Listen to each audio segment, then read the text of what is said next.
पुन्हा वळूयात स्पेशल रिपोर्टकडे। लोकसभा निवडणुकीमध्ये खानदेशातल्या बिग फाईटकडे आता सर्वांचं लक्ष लागलंय, राज्याचं लक्ष लागलंय। रावेर लोकसभा मतदारसंघातून लढण्याची इच्छा एकनाथ खडसेंनी आधीच व्यक्त केली आहे आणि एकनाथ खडसे एवढ्यावरच थांबले नाहीत, तर त्यांनी गिरीश महाजन यांना रावेर लोकसभा मतदारसंघातून लढण्याचं आव्हान दिलंय। त्यावरती गिरीश महाजनांनी काय प्रतिक्रिया दिली पाहूयात। एकनाथ खडसेंनी मागील 3 दशकांहून जास्त कालावधी विधानसभा गाजवली। आमदार, विरोधी पक्षनेता, मंत्री अशा वेगवेगळ्या रूपात राजकीय कारकीर्द घडवली।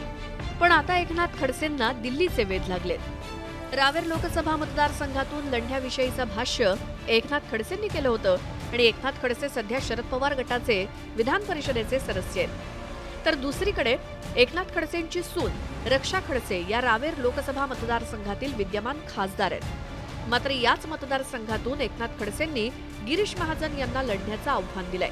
म्हणजेच रक्षा खडसे यांना भाजपनं तिकीट देऊ नये अशी एकनाथ खडसेंची इच्छा आहे का, असा प्रश्न निर्माण झालाय।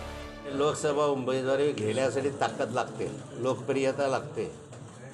गिरीश भाऊंना असं वाटलं की उमेदवारी घेतल्यानंतर मी कदाचित निवडून आलो नाही तर सगळं राजकीय भविष्य संपेल। नाथाभाऊचं काय संपणार आहे? आता नाथाभाऊ 5 वर्ष पुढे आमदार राहणारच आहे, त्यामुळे मी लढणार।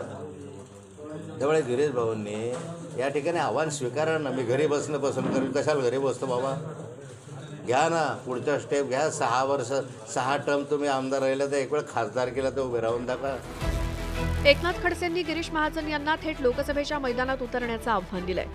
गिरीश महाजन यांच्यामध्ये तिकीट मिळवण्याची तरी हिंमत आहे का, असा जिव्हारी लागणारा सवाल सुद्धा एकनाथ खडसेंनी उपस्थित केला। एकनाथ खडसेंनी सवाल केला आणि आव्हान दिलं, त्यावर गिरीश महाजन शांत बसणं शक्यच नव्हतं। खडसेंना म्हणा आता निवडणुका जवळ आहेत, तुम्ही उभे राहा, लोकसभेला उभे राहा, विधानसभेला उभे राहा, म्हणजे लोक तुम्हाला सांगतील अपयश कोणाचं आहे, नियश कोणाचं आहे म्हणून। उगाच तोंडाची वापस सोडू नका, मतदारसंघात एकदा निवडून द्या आणि ते म्हणतात लोकसभेला उभं राहतोय, त्यांनी लोकसभेला उभं राहावं आणि निवडून देऊन दाखवावं। विधान परिषदेचे सदस्य असलेल्या एकनाथ खडसेंनी विधानसभा आणि लोकसभा निवडणूक लढवावी असं दुहेरी आव्हान गिरीश महाजन यांनी दिलं। पण स्वतः लोकसभा लढवणार की नाही यावरती गिरीश महाजन यांनी थेट भाष्य केलं नाही। परिणामी रावेर लोकसभा मतदारसंघात निवडणुकीत एकनाथ खडसे विरुद्ध गिरीश महाजन ही लढत होईल की नाही याविषयी सस्पेन्स निर्माण झालाय।